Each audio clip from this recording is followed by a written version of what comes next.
On connaît bien cette sensation. Ce nœud qui se serre dans l'estomac, cette petite tension juste avant une conversation qui s'annonce compliquée.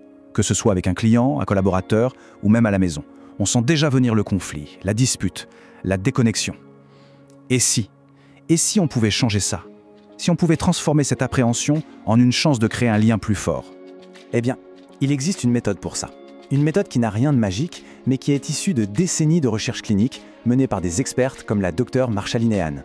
C'est une approche qui a prouvé qu'elle pouvait transformer ces moments qu'on redoute tant en de véritables opportunités de connexion. Mais voilà, pour résoudre un problème, il faut d'abord comprendre sa véritable cause. Et dans les conflits, le vrai problème, ce n'est souvent pas celui qu'on croit. Le véritable adversaire, celui qui sabote nos conversations, c'est ce que les scientifiques appellent la dérégulation émotionnelle. On a tous connu ça, c'est ce moment précis où l'émotion devient si intense, si écrasante, qu'elle prend le contrôle. Notre cerveau logique, lui, il se met en pause. Et là, impossible de penser clairement, d'écouter ou même de se maîtriser. Et les conséquences, elles peuvent être dévastatrices. L'agressivité qui monte d'un coup, ou à l'inverse, l'évitement total, on fuit la discussion, on devient incapable de résoudre le moindre petit problème, on peut même avoir des comportements destructeurs, et à la fin, on perd l'essentiel, la connexion avec l'autre. C'est un véritable cercle vicieux. Alors comment on fait pour briser ce cycle? Il existe une clé, une compétence qu'on a un peu oubliée, mais qui est d'une puissance incroyable pour apaiser cette tempête intérieure. Ça s'appelle la validation. La différence entre les deux est énorme. D'un côté, on a l'invalidation. C'est rejeter, juger, dire à l'autre ce qu'il devrait ressentir. C'est un peu comme jeter de l'huile sur le feu. Et de l'autre, on a la validation.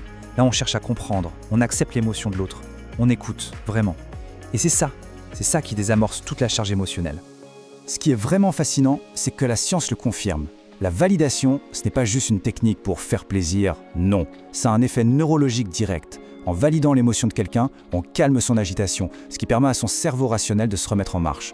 C'est seulement à ce moment-là qu'une discussion constructive redevient possible. D'accord, la théorie c'est une chose, mais en pratique, comment on fait? En fait, le processus est bien plus simple qu'on ne le pense. Il se décompose en 3 étapes très claires qu'on peut commencer à appliquer dès aujourd'hui. Ce cadre est simple, mais vraiment puissant. D'abord, écouter, mais pour comprendre, pas pour répondre. Ensuite, communiquer cette compréhension. Et enfin, l'étape décisive, accepter l'émotion. Regardons ça de plus près. La première étape demande un vrai changement de posture. La plupart du temps, on écoute en préparant déjà notre argumentaire. Ici, non. L'unique objectif, c'est de comprendre ce que l'autre personne a vécu, de son point de vue. On se transforme en une sorte de détective bienveillant de son monde intérieur. Une fois qu'on a l'impression d'avoir compris, l'étape suivante, c'est de le montrer. Il s'agit simplement de reformuler ce qu'on a entendu, avec nos propres mots et surtout sans aucun jugement. Le but, ce n'est pas de dire « tu as raison », mais de dire « j'ai bien entendu ce que tu as dit et ce que ça t'a fait ressentir ». On arrive à l'étape la plus importante et souvent la plus délicate. Accepter une émotion, attention, ça ne veut pas dire qu'on est d'accord avec les faits ou avec la réaction de la personne. Ça veut juste dire qu'on reconnaît que de son point de vue, avec son histoire, son émotion est légitime. Elle a le droit d'être là. Toute cette approche repose sur une philosophie vraiment profonde. Une sorte de dynamique puissante qui est au cœur de toute transformation, c'est l'équilibre entre l'acceptation et le changement. Tout commence par l'acceptation. Il s'agit de reconnaître ce qui est présent, ici et maintenant, sans le juger. En faisant ça, on crée un espace de sécurité. Un espace où toutes les émotions, même les plus difficiles, ont le droit d'exister. Et c'est là que la magie opère. C'est le grand paradoxe. Un changement réel et durable ne peut arriver qu'après une acceptation totale. C'est seulement quand on se sent profondément accepté pour qui on est qu'on trouve la sécurité et la force de changer nos vieux schémas destructeurs. Alors, imaginons une seconde.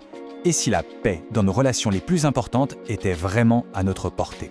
Si chaque désaccord n'était plus une menace, mais devenait une occasion de mieux se comprendre, de renforcer le lien. C'est ce que cette méthode permet d'envisager. Apprendre à intégrer cette compétence peut radicalement changer la dynamique d'une relation. Pour celles et ceux qui ont envie d'explorer comment appliquer ces principes à leur propre situation et d'entamer ce chemin, un appel découverte est offert. C'est un premier pas, tout simplement, vers des relations plus apaisées et plus authentiques.